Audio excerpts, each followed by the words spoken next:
Hello everyone, this is Bert Compton. I am one of the Bread Brothers. My friend Ben Behunnen and I have been wanting to do bread videos for years now and just haven't been able to. But since we're on like day 612 of the coronavirus lockdown, at least it feels like that, it's probably only been a couple of weeks, we decided we're in the house and we have a lot more time to be able to do this. So independently, we're starting to create some of these videos.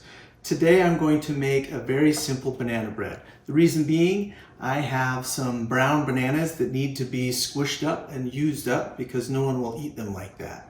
So it's important in the beginning to keep your wet ingredients and your dry ingredients separated. A little social distancing for both of these. So I've got 2 cups of flour, I've got a teaspoon of baking powder, a teaspoon of baking soda, and a teaspoon of salt. So I've got those all together and I'm just going to give those a little whisk to get them all incorporated so you don't get any weird clumps of anything in there. And we'll put this aside. The next thing I need to do is cream my 1 cup of sugar with a whole stick of butter. And I've let this sit out and it's nice and soft. So soft that it's sticking. There we go. And I'm going to cream those. You don't need any special equipment. I'm just using my little 5-speed mixer that I think we got from our wedding, right? My wife's on camera behind to help me out here.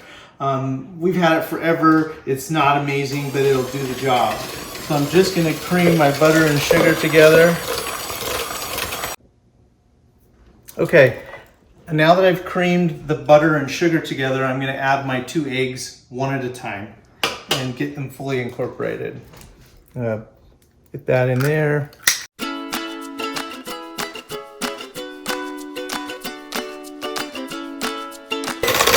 That's looking really nice and fluffy. Okay, the next thing I need to do is smash up my bananas, and I'll do that next.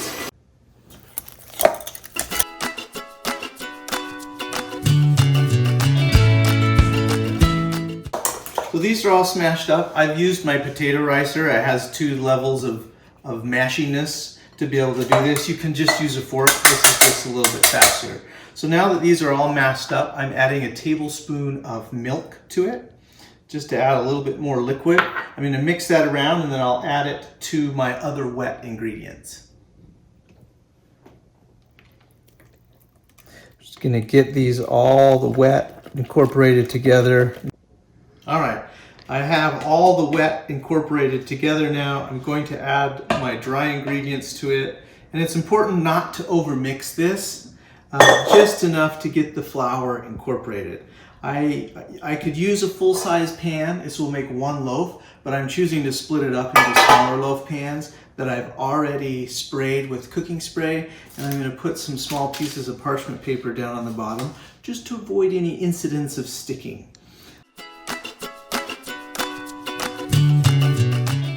And now I'm just going to put these in my pans and pop them in the oven to 350 degrees. All right, in the oven you go. You may have noticed that my wife called an audible and we added chocolate chips to one of these. Who doesn't like bananas and chocolate? So first time adding chocolate chips, we'll see how it turns out. Okay, I've pulled the bread out of the oven. It baked in the 2 small tins for 47 minutes. I added a couple extra minutes, felt like I needed it. Had I been baking this in a full-size bread pan, I would have needed to bake it for at least 1 hour and 10 minutes.